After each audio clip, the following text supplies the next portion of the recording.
Johnny Dollar. Pat McCracken, Johnny, at Universal Adjustment Bureau. Greetings, Master. No, don't give me that. Johnny, I believe you spent a couple of weekends down in Sarasota, Florida early this month. Pat, you know darn well I did. Have a chance to get in some fishing? You know darn well I didn't. That's why I've been sitting here dreaming about those lunker bass at the Lake Mojave Resort out in Arizona. Oh, what's the matter with Lake Mead? Huh? You know, the huge man-made lake that's backed up by Hoover Dam? Yeah, I know. A few miles this side of Las Vegas, Nevada. A lot of big ones in that water, I understand. Okay, Pat, you got me all excited. Now, what's it all about? I told you, fishing. Yeah, and?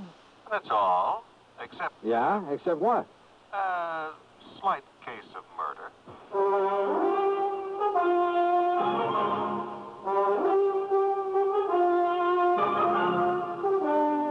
Bob Bailey in the exciting adventures of the man with the action-packed expense account. America's fabulous freelance insurance investigator. Yours truly, Johnny Dollar. Here's actress Joan Bennett. It's terrible to try to act with a dreadful cold. To feel better quickly, I take 4-way cold tablets, the fast way to relieve nasty cold distress. Yes, tests of 4 leading cold tablets proved 4-way fastest acting of all. Amazing 4-way starts in minutes to relieve aches, pains, headache, reduce fever, calm upset stomach, also overcomes irregularity. When you catch cold, try my way. Take 4-way cold tablets, the fast way to relieve cold distress. 4-way, 29 and 59 cents. Now, a word about another fine product of Grove Laboratories. Had dandruff for years? Now get rid of it in 3 minutes with Fitch Dandruff Remover Shampoo. 3 minutes with Fitch regularly is guaranteed to keep unsightly dandruff away forever. Apply Fitch before wetting hair, rub in 1 minute. Add water, lather 1 minute. Then rinse 1 minute. Every trace of dandruff goes down the drain. 3 minutes with Fitch, embarrassing dandruff's gone. Fitch can also leave hair up to 35% brighter. Get Fitch Dandruff Remover Shampoo today. And now, Act 1 of yours truly, Johnny Dollar.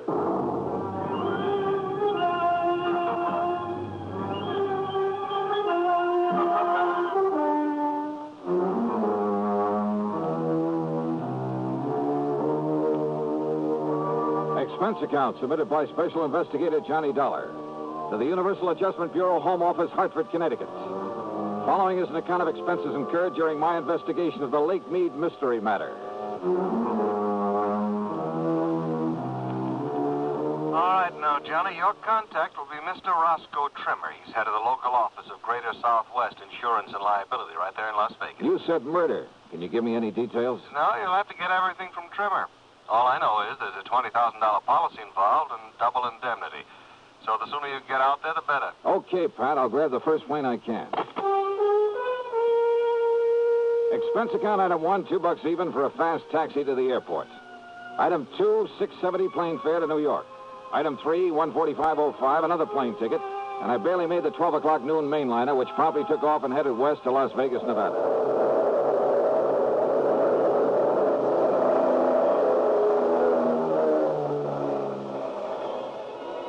It was 9:45 p.m. Pacific time when we started the long glide down from a starlit sky to the landing strip at McCarran Field in Las Vegas, Nevada. I'll never cease to marvel at the nighttime view from the air of that fabulous city of chance. Sitting alone out there in the middle of the vast Mojave Desert, the sky-filling glow from its millions of lights, it had put a rainbow to shame. Oasis in the desert. Yeah, and very beautiful. I knew that Roscoe Trimmer's office would be closed this time of night, so I looked for a place to rest my weary head. Item 4, $1.50 for a cab into the Flamingo. And I just happened to remember that the Flamingo has an excellent casino.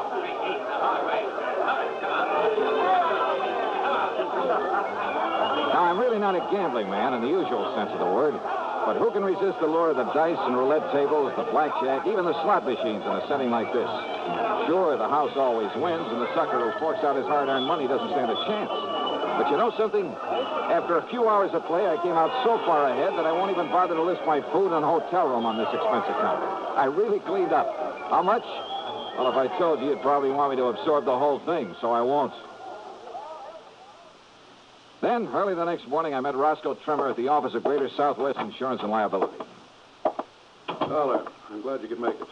I don't like this one at all. Howard. Hiya, Rosk. Sit down, will you? Yeah, But sure. not for long. Huh? I've arranged a drive-it-yourself car for you.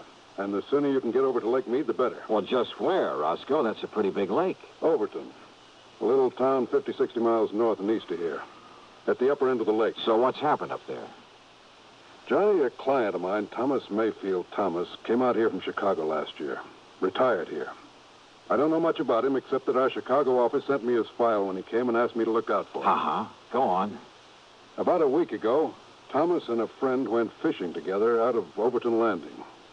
They went out with Hob Fulton on his charter boat. Incidentally, if you ask me, Hob's the best guide on the whole lake. Good, I'll remember that. Only you're here on a case, remember? Oh, sure. But go on.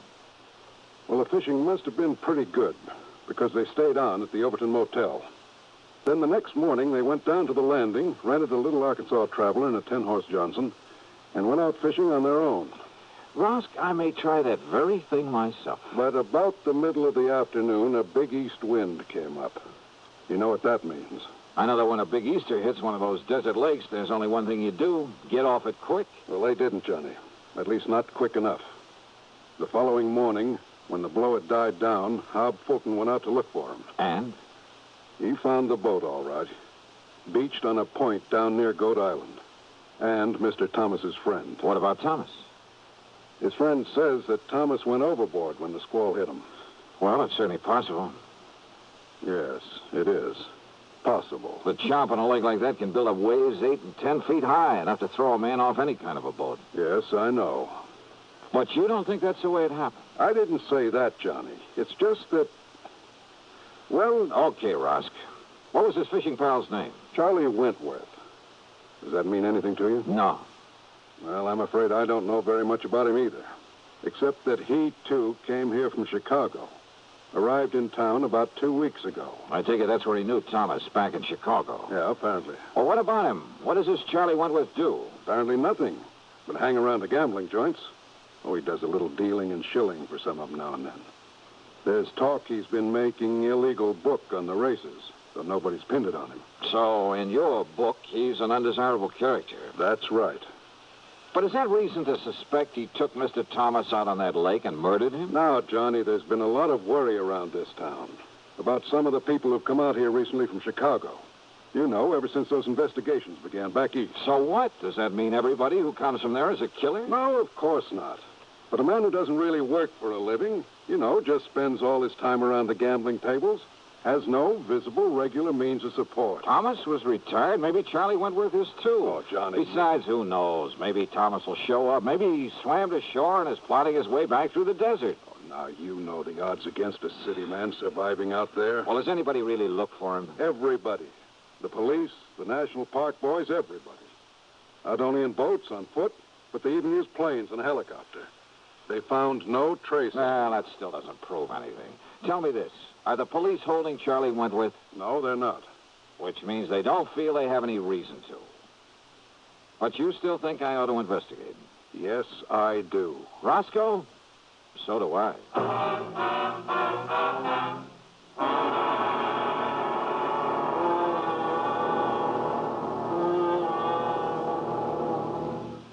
Act 2 of yours truly, Johnny Dollar, in a moment. Hey, Dad, did you check your car filters today? No, son, I didn't. Why? Because it might pay you $1,000. $1,000 for a car filter? That's right, folks.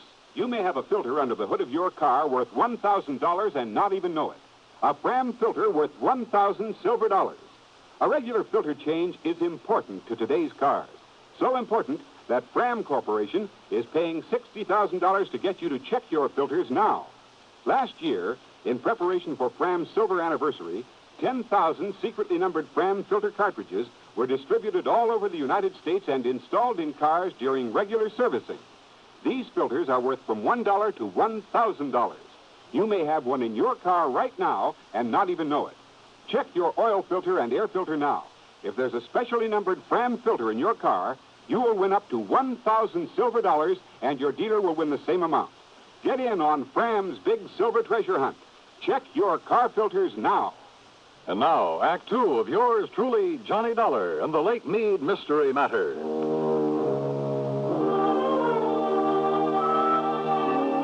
Neither the police nor anybody else in Las Vegas seemed to think Thomas was murdered out on Lake Mead. But what Roscoe Trimmer told me made me suspicious, yeah, of Thomas's fishing pal, a man named Charlie Wentworth. Expense account item 5640. I telephoned to my old friend Ken Bugby, reporter on the Chicago Citizen News. Thomas? Yeah, that's right, Ken. What can you tell me about him? Well, not everybody knew it, Johnny, but he was a mouthpiece for the old Moretti mob. That was some years ago. Oh? When they started the big cleanup, well, either Thomas couldn't or just plain wouldn't get them off the hook. Let them all go to jail. Then he settled down, retired in his home out in Elmhurst. Well, he's certainly not there now, Ken. No, about a year ago, he suddenly sold his place, packed up, moved out west somewhere. Why? Do you know? Change of climate, I guess. What about him, Johnny? Ever hear of Charlie Wentworth? You kidding? He was one of Moretti's trigger men. Casual Charlie, they called him. You, know where he is now? Oh, they sent him up to Joliet prison along with the rest of the mob.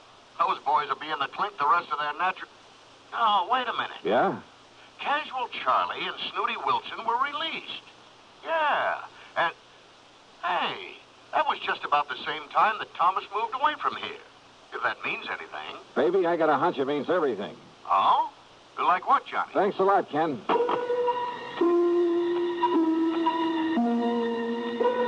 Next stop was the public library, the old newspaper files. Getting some info on the almost forgotten Moretti mob was a lead pipe cinch, especially about the time when the gang was broken up. And apparently, when lawyer Thomas saw the jig was up for his boys, having made his pile, and to keep himself out of trouble, he left them flat.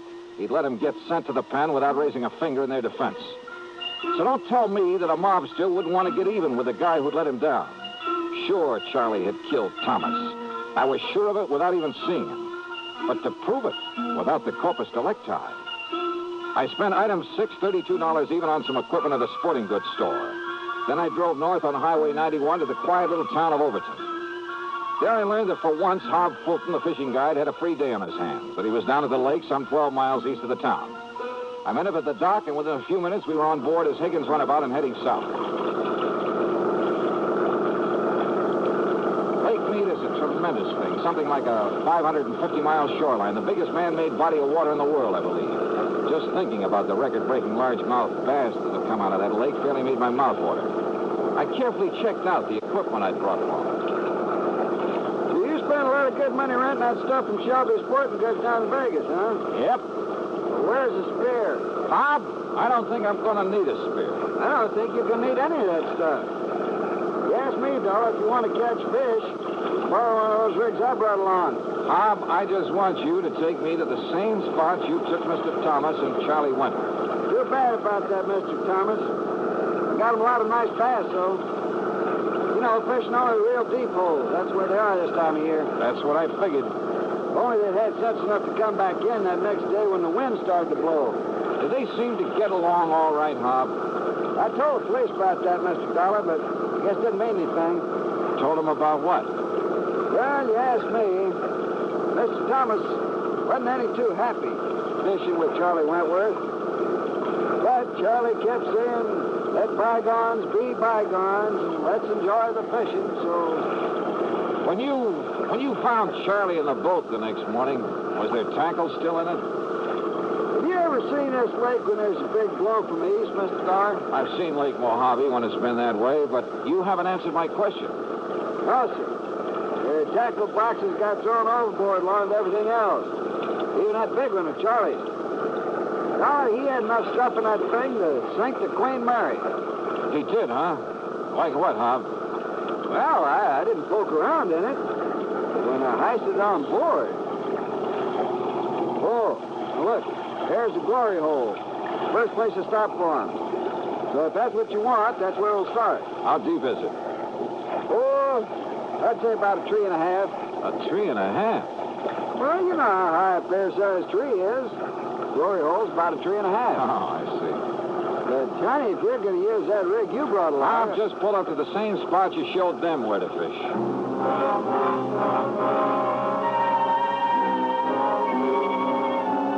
By the end of 2 hours, I'd tried at least half a dozen of the holes where Hob had taken Thomas and Charlie. No luck.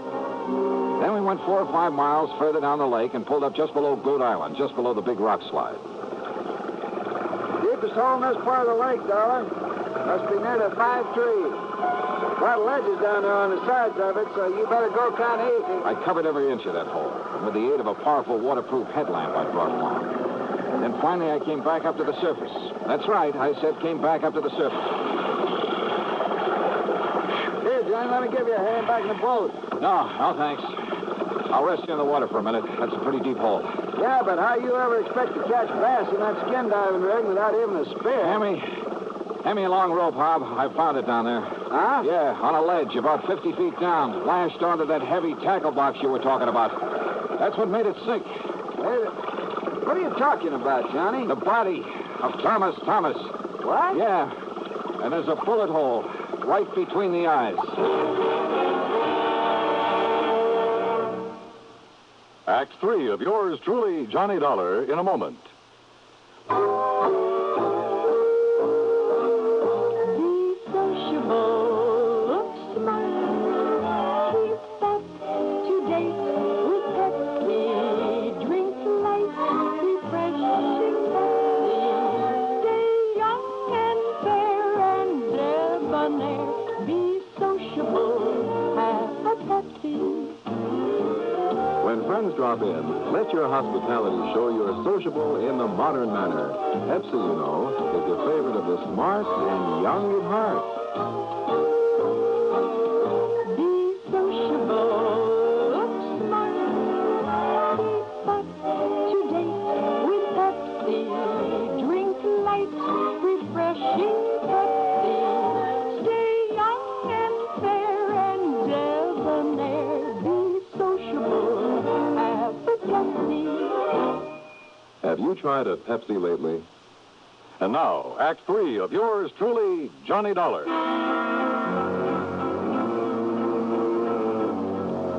I took the body of Thomas back to headquarters in Las Vegas and hung around long enough to hear Dr. Richard Fallon say the bullet hole was definitely made by a .38 and at close range. To hear Police Captain Willis say there'd be no action taken until the bullet could be removed for study.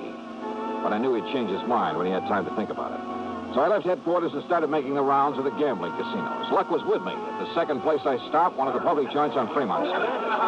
Winner everyone at 34, red and even. Well, have you seen him around here today? Yeah, that's Charlie Wentworth. He just come in the door, mister. Thanks. All right, ladies and gentlemen. Excuse me, please. Make your bets for the Pardon me, will you? May I get through here, please? Thank you. Excuse me. Charlie Wentworth? Yeah, Buster? Johnny Dollar, insurance investigator. Here's my credentials. Oh, yeah. I guess you want to talk about my pal, Tommy Thomas, got drowned over in Lake Mead last week. Is that it? Yeah, something like that. Buster, that was an awful thing, him going like that. He was an old buddy of mine. Was he? Sure was. An old buddy. Hey, why don't we talk over in my room, huh? Too much noise around here. Okay by you? Sure. Why not?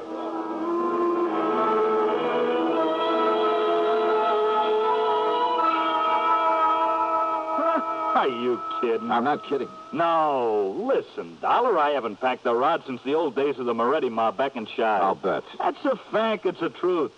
You think I want to get in trouble again? Well, you're wrong, see? Maybe. Look, I did my stretch, and it learned me a lesson. I'm all through with that kind of stuff. I'm all through with it. Oh, sure. It's a fact. It's the truth. I'm strictly legit now. You understand? What about making book around town without a license? Who said that? Well? You can't prove it. You or nobody else. And what's that got to do with Tommy Thomas and the poor guy getting drowned? Tell me that, huh? What is this Dollar anyhow? You really hated his guts, didn't you? Well, sure, wouldn't you if... Well... Sure. Because when the chips were down, he didn't give you a hand. He let you and the rest of the mob take the rap. Kept his own skirts clean at your expense. Listen, what are you trying to do? Get me excited? Say something I shouldn't say? I don't mean... Keep talking, Charlie. Sure I hated him. I could have killed him. At first, that is. Only at first. Anybody would have felt that way. But, after a few years in the clink, you learn better. What good's it do you? Those things don't matter. You've learned your lesson. I know I did. Oh, you became a paragon of virtue, I suppose. I don't know what you're talking about, but that's all over. You hear me? When I just happened to find him living here in Vegas, that was all over. Let bygones be bygones. I mean it. We was pals. Charlie, there's about as much truth in that. That's a fact. That's the truth. Then why did you kill him? That's a lie. You can't prove it. That's where you're wrong. Huh? I have absolute proof. Oh, yeah? Yeah. I found it on his body. His body? I fished it out of Lake Mead this morning.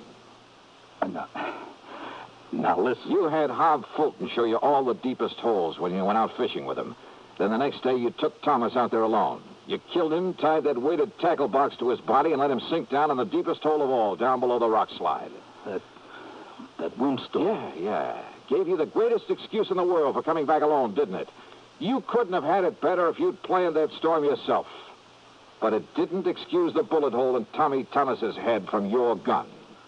From my gun? Yeah. No longer packing a rod, huh? Dollar, maybe I sort of, kind of, well, maybe I forgot about this one.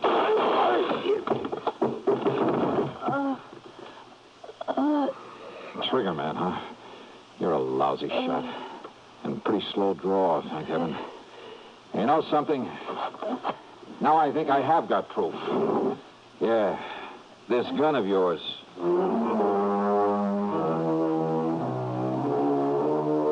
Down at headquarters, the ballistics team took less than an hour. Yep. The bullet they'd found in Thomas's body came from the same gun Charlie had tried to kill me with. So it's back to prison for him for a long, long time. Oh, and the company will not have to pay double indemnity for accidental death. Expense account total, including a couple of days of excellent fishing with Hob Fulton and the trip back to Hartford, $196.45. Yours truly, Johnny Dollar.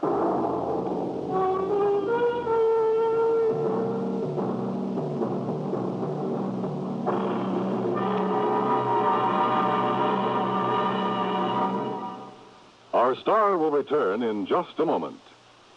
I've used to medium-priced cars, but most of them raise prices way up for $59. Now what do I do? Come test our best, the Ambassador V8 by Rambler, the luxury car that did not raise prices. I've always bought medium-priced cars, but now they're just too long to handle, too hard to park, too big for my garage. Come test our best, the luxurious Ambassador. So compact, it outturns, outhandles, and out-economizes other medium-priced cars. Just what is the Ambassador? It's the compact luxury car, finest product of American Motors. Ambassador has generous shoulder room, hat room, and leg room, and no awkward hump in the middle of the floor. Ambassador offers personalized luxury. Individual front seats that adjust to each seat. Yours truly, Johnny Dollar, starring Bob Bailey, originates in Hollywood and is written, produced, and directed by Jack Johnstone. Heard in our cast were Larry Dobkin, Bartlett Robinson, Frank Nelson, Harry Bartell, and Gil Stratton, Jr. Be sure to join us next week, same time and station, for another exciting story of yours truly, Johnny Dollar.